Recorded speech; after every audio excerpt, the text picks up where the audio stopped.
Hello, this is Graciela. Welcome to my YouTube channel. Today we will talk about how to revise and edit an academic paper. So what is academic writing or why academic writing is important? Academic writing in general is the type of prose that we tend to use when we write academic texts at in education institutions. For example, we may write a thesis, we may write a research article or an argumentative essay, just to give you some examples.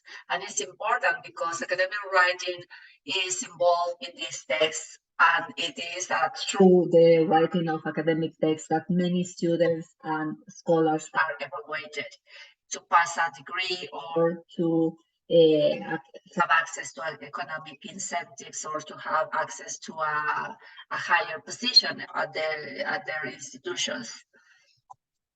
However, academic writing is an ability that is influencing the number of publications that are produced in our Mexican context, because as you can see on this slide, Mexico is one of the countries in which the percentage of publication is less than 1% in comparison to the publications that are produced in other countries such as the United States, the European Union, China, or other countries. As you can see, the bars in Mexico are very, very small. So that means that we have a very low number of publications. And among the reasons that are influencing in these numbers is because for many Mexican scholars, academic writing in a second language, such as in the case of English, is something that is challenging, and we need to do something to increase and to change these numbers and have scholars that can produce better academic papers.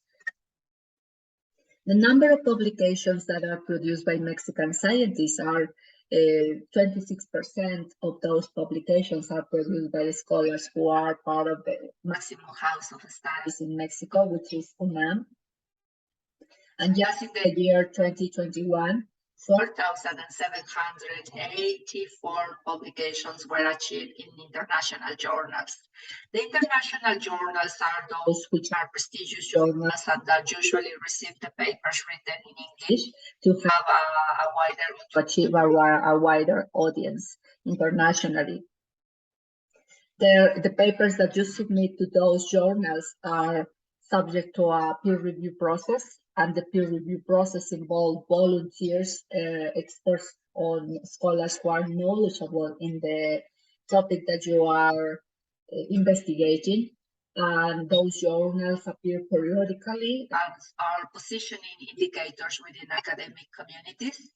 They follow international standards, and this is in terms of academic and format. And this allows that the journals make comparisons and make comparisons in terms of the same journals or in terms of the papers. So that is in general the prestigious international journals. And this academic writing is also involved in the academic context because the students are asked to achieve or to write papers, academic texts such as a thesis, a research article, an argumentative essay, for example. But many times they don't achieve those texts because they are not familiar with the academic writing in English. And this, of course, affects the rate of graduation. As we can see here, we have an example based on research that from 2000 to 2017, just 46%, not just, around 46% of the undergraduate students in English and Spanish programs at a public university in Mexico didn't graduate because they didn't write a thesis, which means that they are not completely proficient in academic writing in Spanish and in English. So we need to do something because this is something that is worrying. It's almost 50% of the students that are not graduating, which is very sad, of course. And what are those features that academic writing involves? What are they? So that we can help our students? Well, they need to be familiarized or informed about those, such as first considering who is the author, the audience that will be reading the paper that they are producing, what is the purpose, whether they are writing to build knowledge, such as when we write a research paper, whether they are writing to inform or to instruct. We need to have very clear what is the purpose. We need to consider the organization of the text if it's, for example, a research article, that it has an introduction, a methodology, the results, the discussion, conclusions, and similarly in a thesis, that we can check that there are sections, subsections, paragraphs, everything that is okay, correct, and that these are following a specific structure. It might be from a problem to a solution, or from general to specific, or from specific to general, such as in the case of a discussion in a research paper that goes from the specific to the general, as opposed to the introduction, which goes from the general to the specific. The fluency, it's another factor. The students need to check that there is connection between the words, or between the phrases, or the sections in the text. And these phrases that are, for example, transition words or connectors, are going to be useful for the writer to maintain clear ideas, relationships, and the reader as well to follow the text in a fluent way. Writing should be clear, concise, and simple. That means that you have to use simple words, not so pompous words, and be concise. That is, that you write directly without so much redundancy. The presentation should be also another element that you should revise. There is no, it's not acceptable that the paper has errors or subject-verb agreement. It should be very, very checked. And the spelling should be okay, another factor to revise. And the style, such as if you are writing a paper in the humanities or in the social sciences, the APA, American Psychological Association, is one of the styles that are usually, acceptable in those fields.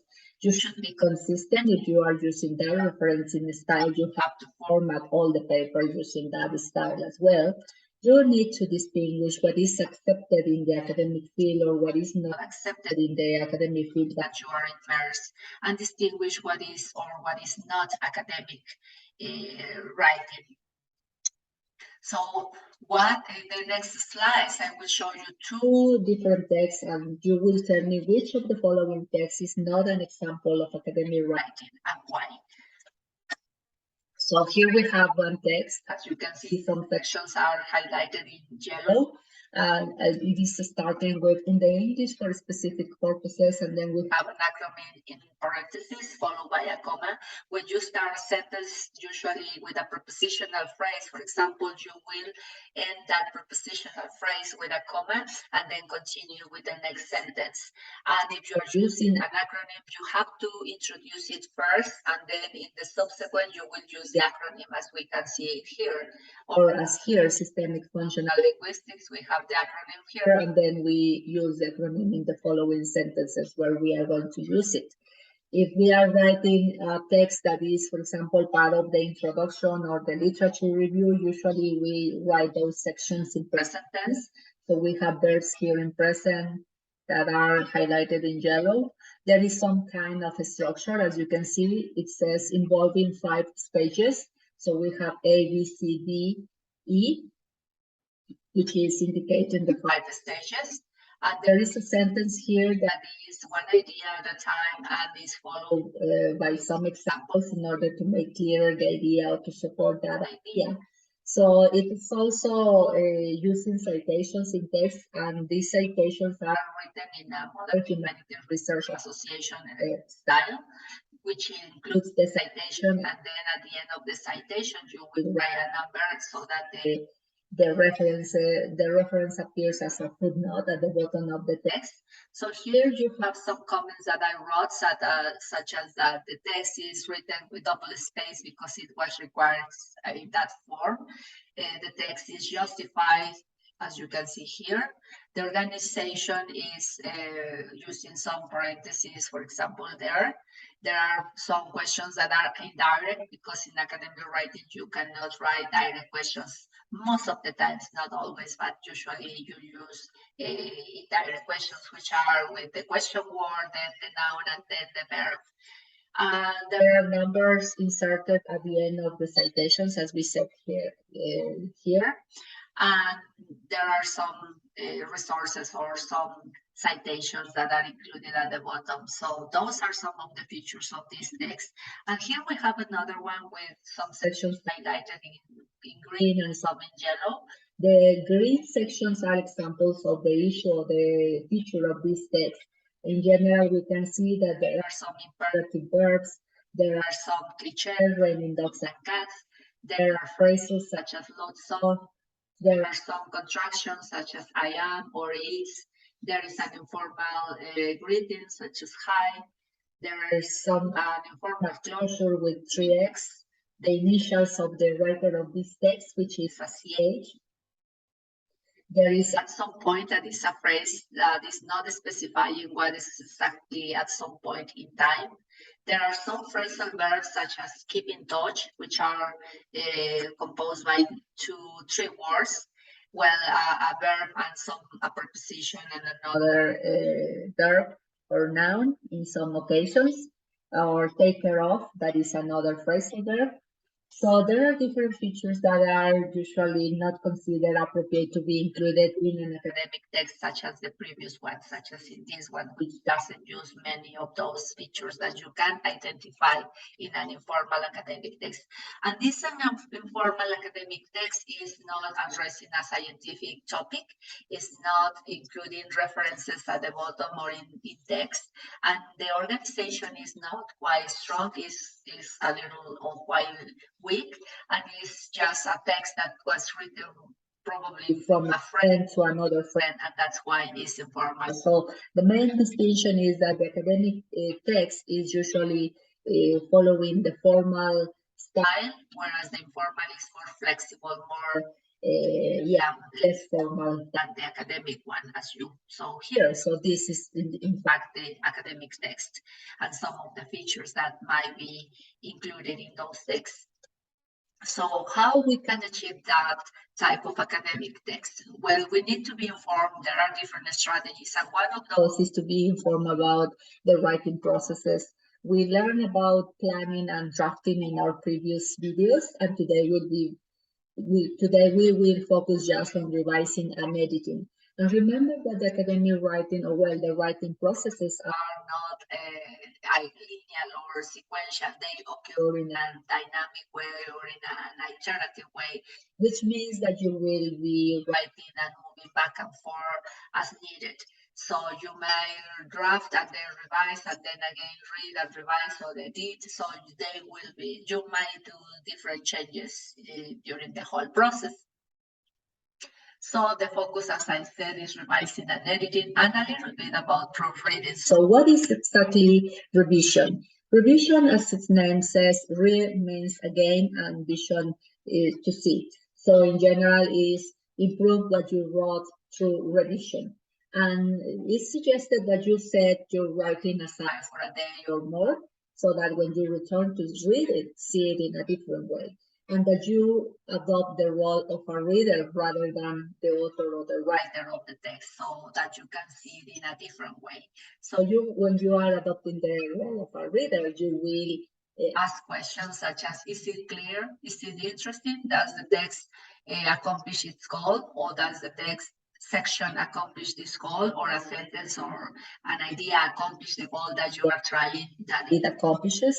In general, revision is usually focused on rearrangement of the ideas, sections or sentences, develop the ideas, cut some information, change some ideas or some information, or add sections as well, or paragraphs.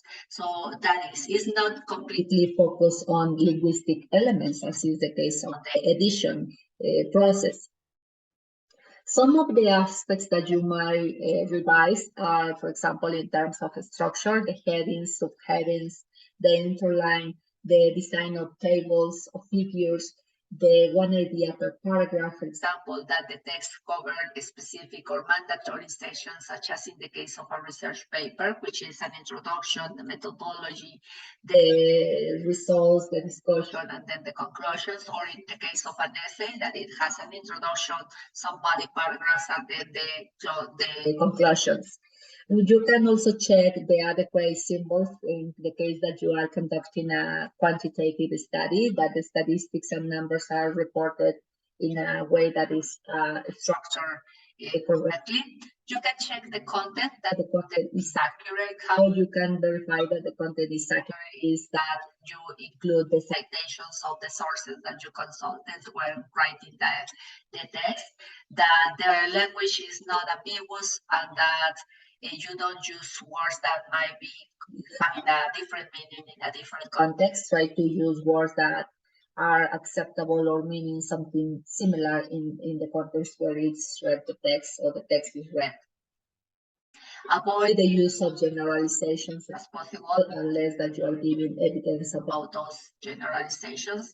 Avoid subjective sentences and revise models as well. Can, may, would, should, might, and strengthen the arguments, including citations for the sources that you are consulting. Another aspect is revise the conciseness of the text, and this is in terms of clarity, that the sentence or ideas are brief and direct rather than redundant, that the voice that is used, for example, active voice, is used in the introduction or in the discussion, and that the passive voice is frequently or more often identified in the sections such as the methods, the description of the procedures. And avoid groups of adjectives and adverbs. This is not acceptable. Usually when you use an adjective or an adverb in the discussion section, it's more often observed in that section, but it's also possible to identify it in the introduction, but you have to be careful and don't overuse adjectives or adverbs. And delete any repeated information as well. We can revise for clarity. Check that the paragraphs have a topic sentence and that paragraph is, or that topic sentence is supported with further details or additional information that supports that topic sentence. Check that there are clear references, such as when you say this or them or us, try to specify who these references are referring to, that the text has also clear references, such as the sources that you consulted, and that if you are using jargon, it's not completely overused, because sometimes you tend to overuse it. So just try to use it as less as possible. And maintain a posture. If you are adopting or agreeing in some arguments, try to support those arguments with ideas that are congruent with that posture rather than contradicting yourself, the ideas that you are writing, and avoid, of course, ambiguity and confusion. And this can be achieved by specifying or homogenizing the concepts that are used throughout the whole paper. You can also revise style, especially, for example, conversational tone, that you are writing the text in a way that it sounds like a story, like if you were narrating, and check also that the sentences vary, the structure and length of them. Avoid weak verbs, such as when we say mention, instead of saying mention, we can say argue or discuss, but it depends what is the idea that you want to convey, because it's not just to choose any verb that substitutes the verb mentioned. You have to be clear what is exactly what you want to say so that you select the appropriate verb. Check the style if you are using APA, because APA is one of the referencing styles that is commonly used in the humanities and the social sciences, and try to verify that all the text is formatted according to that APA style. So that is another aspect. And check if the text is descriptive, persuasive, or informative, such as in the case of the procedure section in the methodology. You can describe how the procedures were, but if you are in the discussion, you will be discussing or arguing the ideas that you are trying to convey. So that is something that you can check.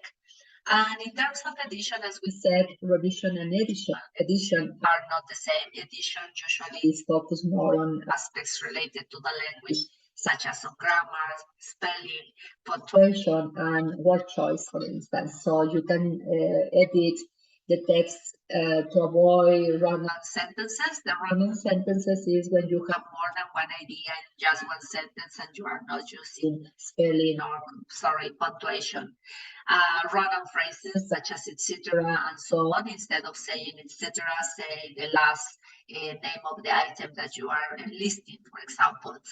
Check the subject and verb agreement, check the tenses in the case of the literature review, or in the case of the introduction, you might use present tenses. In the case of the results and the methodology section, there's more past tenses as well. And in the conclusions, you can vary the tenses. The passive voice can be used in the methodology section as well, and the active voice in the introduction and discussion. Check the spelling that is not mixed with using American English and British English. Just stick to one of the Englishes, but do not mix. And check also the punctuation, if you are using correctly the commas or the colons or the periods, that you are capitalizing letters after you have a period and you are starting a new sentence, for instance. So all those factors are the things or the elements that you can revise and edit at the same time if you prefer to do that. But usually the suggestion is that you focus on one aspect at a time and then go to the next one. This is just an example for you to show what is a draft. A draft is an example, is a text that is modifiable. Is not the final product, so you can eliminate information, add information, restructure the text, or include or delete some of the ideas that are in it. It's not the final product, so that's why it's a draft. This is an example of a revising the revising process in which the text or the draft is modified. You are adding information, you are deleting information, you are doing different changes such as add or delete or restructure or clarify the information. And in the case of the editing process, we can see that we are focused more on the grammar, spelling, punctuation, and word choice.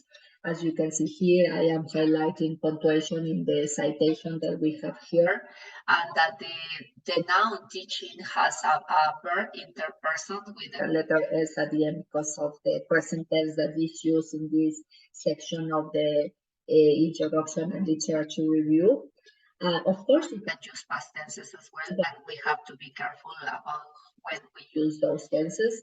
We have here the use of possessives at the end of learners, which is a plural noun. So the possessive is at the end of the letter S rather than before the letter S. Check that you have capital letters after a period.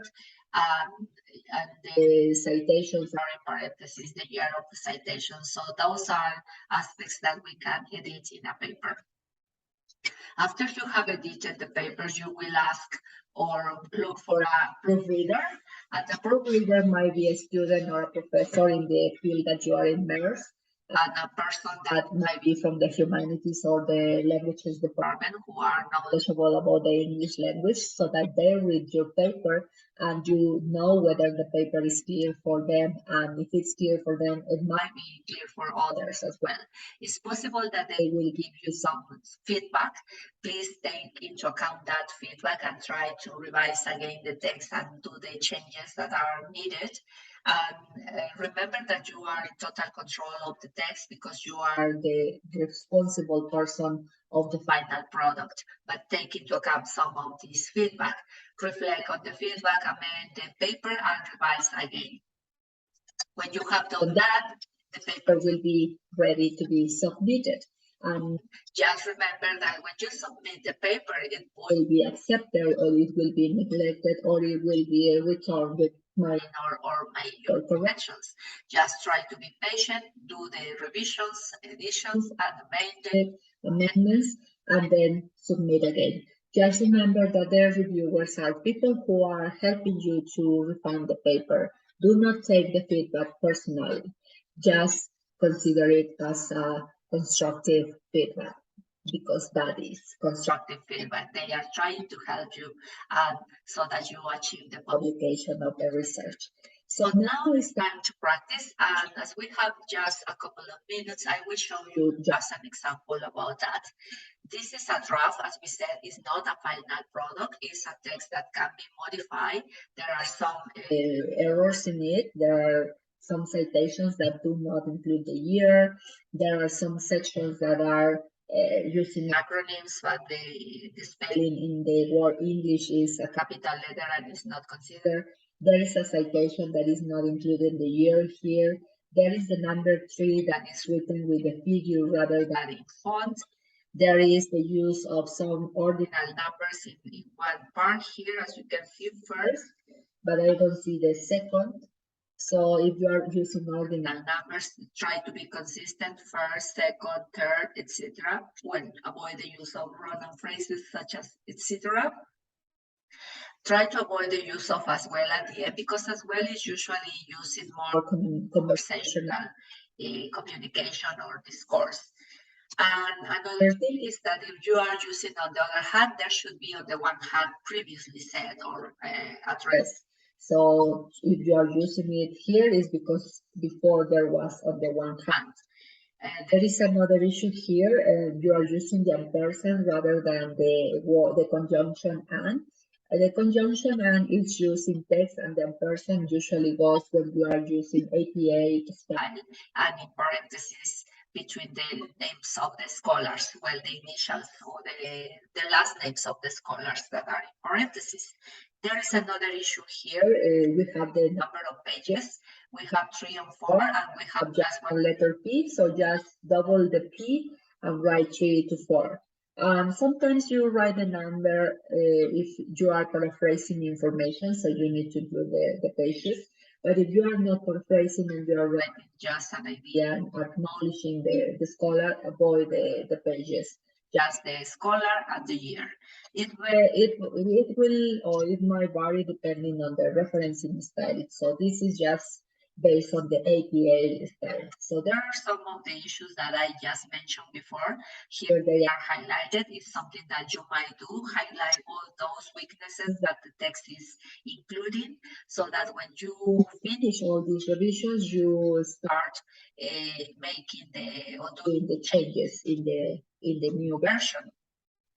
Then when you have done all the new version, you will have a text like this. As you can see, this is part of the introduction section. We have some information in different colors. As you can see here, we have what is the relevance of the academic writing, which is crucial at higher education, where writing academic texts such as research papers is a requirement to obtain a postgraduate degree.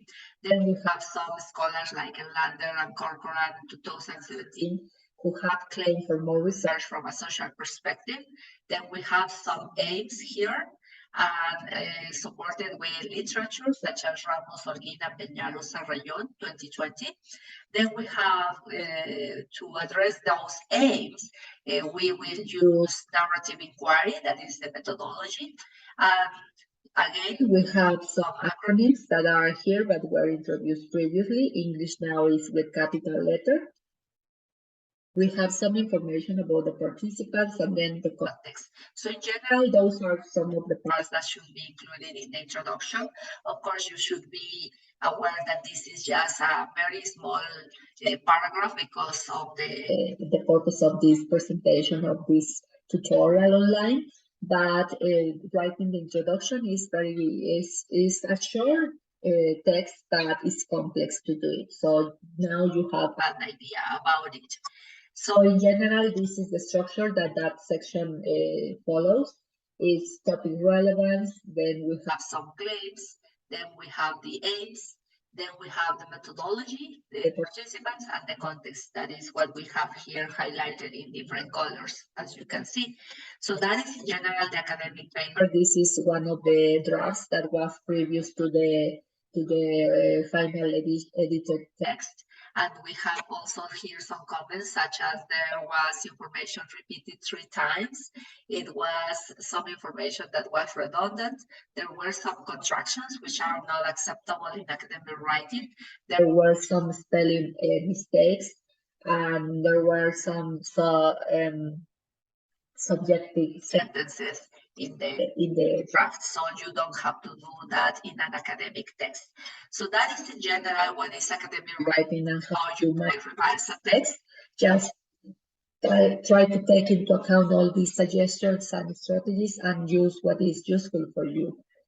These are some of the references that we consulted to design this tutorial. Please remember that we have additional resources to consult. Those are on the YouTube channel, some of those are on Facebook, and they were designed during the pandemic time when we were learning online. So they are available for you. Some of them are with some discussions, but the information that is involved is about academic writing, so you can watch it at the time that you prefer, or when you feel that you're more productive or that you want to learn a little bit more at your own pace. Just go to them. Here are the links for you.